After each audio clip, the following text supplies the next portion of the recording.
Hey, friends. Thank you for joining us at the Main Ingredients Bread of Life Devotionals. We're continuing through our series, Fruit of the Spirit, and today we'll be talking about gentleness. And I can't think of a better way than to start our week out than to get into the Word. And so Galatians 6 and 10, Galatians 6 and 10 says, therefore, as we have opportunity, let us do good to all people, especially those who belong to the family of believers. Okay, gentleness.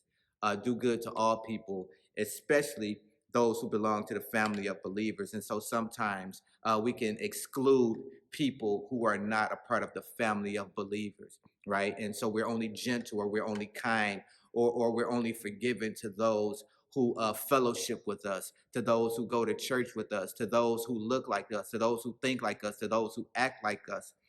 But it says, therefore, as we have opportunity, let us do good to all people, all meaning all, right? And so when we're thinking about this doing good, when we're thinking about this gentleness of spirit, this kindness of heart, like how does it play out in our everyday lives? And I think the foundational piece of this gentleness is forgiveness, right? Do you struggle with forgiveness? Are there people in your life whom through resentment and through this unforgiveness that you have alienated out of your life, people that you have cut off, people that you've blocked their numbers, right? And so a gentle heart doesn't block numbers, right? A gentle heart doesn't cut people off, right? A gentle heart doesn't cancel people, but actually a gentle heart opens up the pathways for forgiveness. The gentle heart opens up the pathways to reconciliation, right? So when we think about Jesus, the example of gentleness, the example of kindness, the example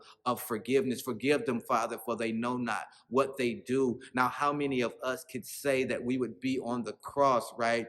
I'm staring down at a group of people who have rejected us, who have beat us, and who have did us harm, and say, forgive them, Father, for they know not what they do.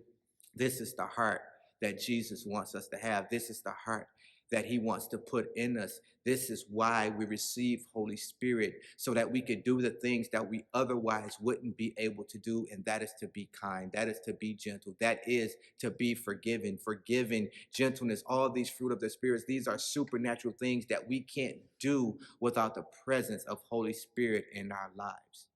So if you're struggling with being gentle, if you're struggling with exhibiting any of the fruit of the Spirit, maybe it's time to do some soul care. Maybe it's time to go to the filling station and allow Holy Spirit to fill you, so that you can then pour out of what he fills you. At the main ingredient, we're setting the tables for transformation.